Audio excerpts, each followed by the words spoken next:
hard to beat. You're right. You're hard to beat.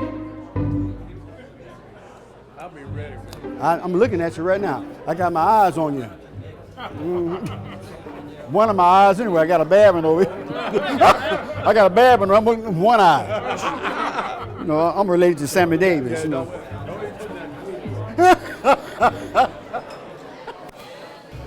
My name is Goren, Avery.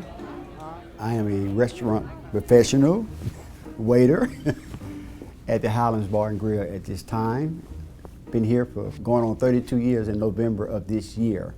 They call me the ambassador of the Highlands now, the ambassador, which means, you know, that means you just go around, you take care of business. You do what you got to do to make people happy. Now, what about your main course? I'm gonna do the. You're doing the snapper throat to start. I'm gonna try the rabbit. I'm gonna do the rabbit 2 ways. Okay. Great choice. Great choice. I'm gonna let it go. I'm gonna let it go, baby.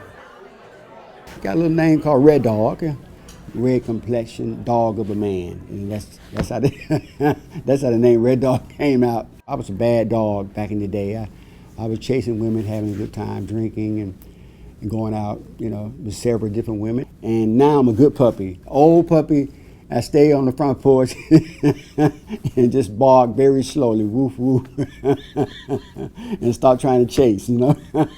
Because it got to the point now that I slowed down a whole lot.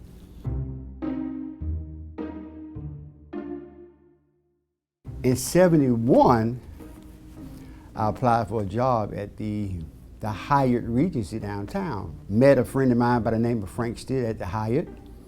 He was the food and beverage manager. I was a captain at that time. I had graduated from a waiter to a captain, cooking at your table, and that's all I did. I went to each table and cooked for the guests on the waiter's request. So that was my main job, my main goal, to do that. And came here in '82, started working here with Frank. Back in the '70s, in the early '80s, it was really, really hard for a black waiter and a black waitress to make money, because, you know, you had people who just leave $1 or $2 on a $60, $70 tab. You had people leaving $5 on $100. You had some people who would kind of get out of control. They pop their fingers when they want something, or they'll whistle across the room, you know. And they call you, hey boy, I need to get this, hey boy, I need to get that. That's just the way it was. And so you had to, if you wanted to make that money, and you know that a lot of times people, I think they do it without even thinking about what they're saying. Now, you got people that know how to act and know how to tip. And this is all I do. This is a living for me.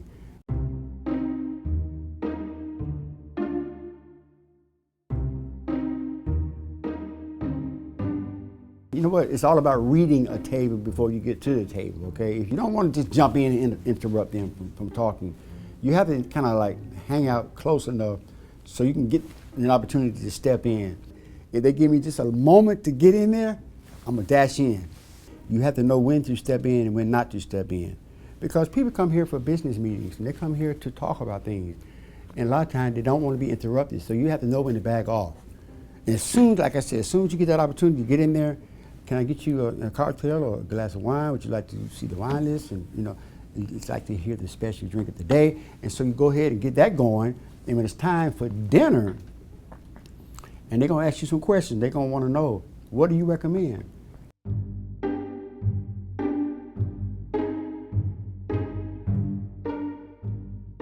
Say for instance, you order a beef carpaccio, which is raw. Now I can almost tell when somebody order that and don't realize it's raw. What I'll do, I said, look, so you like beef carpaccio too, huh? You like that raw beef yourself? And that's what you mean raw. I said, yes, it is super raw.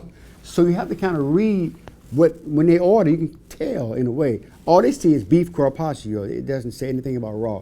So you can kind of tell when they really don't know what they're ordering. And a lot of people are afraid to ask you about something because they feel like they know it all.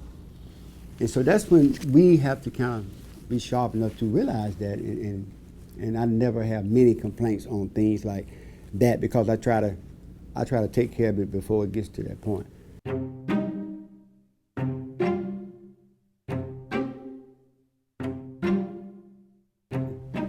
What really waiters hate, though, when a guest has asked for the check, they have paid out, and you're really trying to turn that table so you can get another table there, And what waiters really hate, that when a guest sit down an hour and a half after they paid the check and would not get up, and you cannot say a word. You cannot say a word.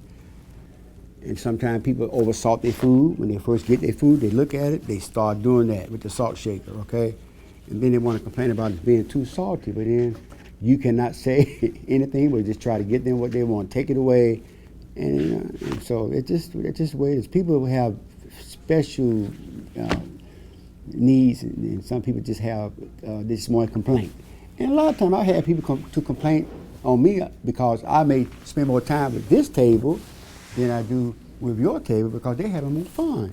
You are being too stiff over here, and so I cannot relate to that. But you have to give all the tables some love, okay? But then, like I said, some of the ones that you just don't want to go back to because they're just not in that same frame of mind that you're in, having fun and talking about the menu, talking about the wine and the spirits. And they get mad and call in and complain. Say, this waiter sure did spend a lot of time with that table over there by the window, and he did not spend enough time with us. So all this stuff you have to deal with. You know, you just have to kind of keep going, keep smiling, do the right thing. Just be a professional.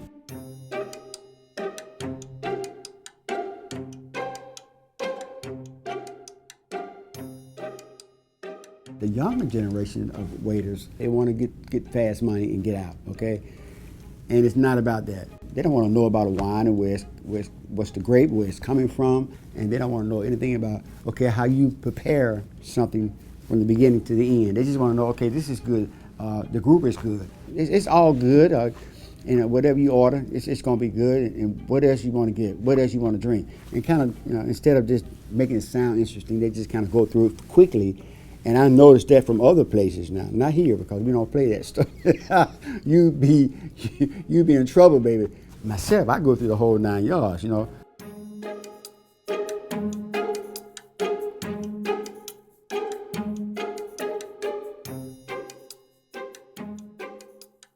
Sometimes you're on your way to work, you say, I don't want to go today, I'm not in the mood.